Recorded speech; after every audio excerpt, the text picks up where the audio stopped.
Hello दोस्तों, स्वागत है आपका अपने यूट्यूब चैनल प्रतिमास यूनिक डायरी में। दोस्तों, ये वीडियो है मोक्षदा एकादशी की व्रत कथा के बारे में, जिसमें हम व्रत की कथा कौन सी पढ़ी जाती है उसके बारे में आपको सुनाएंगे। इसके साथ साथ ही शुभ मुहूर्त और इसका महत्व क्या है, मोक्षदा एकादशी का 2022 में कब पड़ रहा है, इस बारे में भी बात करेंगे। इस बार मोक्षदा एकादशी 3 दिसंबर 2022 यानी शनिवार को सुबह 5:38 से शुरू होगी और 4 दिसंबर को सुबह 5:33 तक रहेगी। इसलिए उदया तिथि के अनुसार 3 दिसंबर को मोक्षदा एकादशी का व्रत रखा जाएगा। इसका पारण जो होगा वो होगा 4 तारीख को दोपहर 1:21 से 3:28 तक।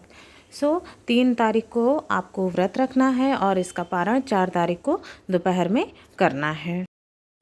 मोक्षदा एकादशी के नाम से ही पता चलता है कि इस पूजा को विधि विधान से करने वाले को जातक को मरणोपरांत मोक्ष की प्राप्ति तो होती ही है, साथ ही उसके जीवित रहते हुए भी किसी प्रकार की समस्याओं का सामना नहीं करना पड़ता है तथा उसके सारे पापों से उसे मुक्ति मिलती है। इस व्रत को करने से पितरों की आत्मा को भी संतुष्टि मिलती है और उन्हें भी मोक्ष की प्राप्ति होती है। इसी दिन भगवान श्री कृष्ण ने गीता का उपदेश भी दिया था, जिसे बाद में भागवत गीता का नाम दिया गया। इसीलिए इस दिन को गीता जयंती के रूप में भी मनाया जाता है। इस दिन यानी इस मोक्षदा एकादशी के दिन गीता को सुनना और सुनाना दोनों ही बहुत ही पुण्यदायक माना जाता है।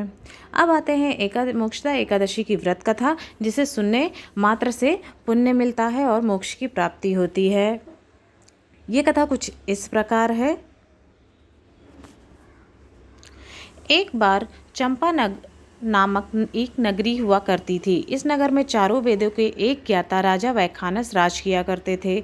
इस नगरी की प्रजा बेहद खुशी से अपना जीवन यापन कर रही थी। राजा वैखानस के बारे में भी कहा जाता है कि वे बेहद ही धार्मिक, न्यायप्रिय और अपनी जनता से प्यार करने वाले राजा थे। एक बार की बात है, राजा नींद में एक सपना देखते हैं कि उनके पिता, जिनकी अभी मृत्यु हो चुकी है, वो नरक की आग में जल रहे हैं। सुबह उठकर राजा ने अपने इस सपने के बारे में अपनी पत्नी को बताया। पत्नी ने राजा को गुरु से सलाह लेने की बात कही। इसके बाद परेशान राजा गुरु के आश्रम में गए और वहां जाकर बेहद ही दुखी मन से उन्होंने अपने पिता के बारे में देखे गए सपने का जिक्र किया। राजा की बात सुनकर पर्वत मुनि ने राजा से कहा, हे राजा, तुमने जो सपना देखा है उसके अनुसार तुम्हारे पिता को उनके कर्मों का फल मिल रहा है। तुम्हारे पिता ने अपने जीवन काल में तुम्हारी माता को यातनाएं दी थी, जिसके कारण वह पाप के भागी बने और अब नरक भोग रहे हैं। तब बेहद ही दुखी मन से राजा ने उनसे पूछा कि कोई ऐसा उपाय है जिससे मैं अपने पिता की इन गलतियों को ठीक कर सकूं और उन्हें नरक से निकाल सकूं। इस पर मुनि ने कहा, उन्हें मोक्षदा एकादशी व्रत करने की सलाह दी। इसके बाद उन्हें पूजन विधि और व्रत कथा इत्यादि भी बताई। राजा ने मुनि के कहे अनुसार व्रत किया और व्रत से मिलने वाले पुण्य को उन्होंने अपने पिता को अर्पण कर दिया। व्रत के प्रभाव से राजा के पिता को नरक से मुक्ति मिल गई। ऐसा कहा जाता है तभी से मोक्षदा एकादशी का व्रत रखे जाने की परंपरा की शुरुआत हुई।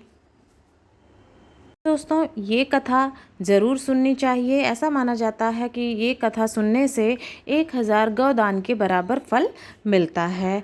ये कथा पढ़िए या सुनिए, जिससे आपके सभी पापों से मुक्ति मिलती है और मोक्ष की प्राप्ति होती है। धन्यवाद।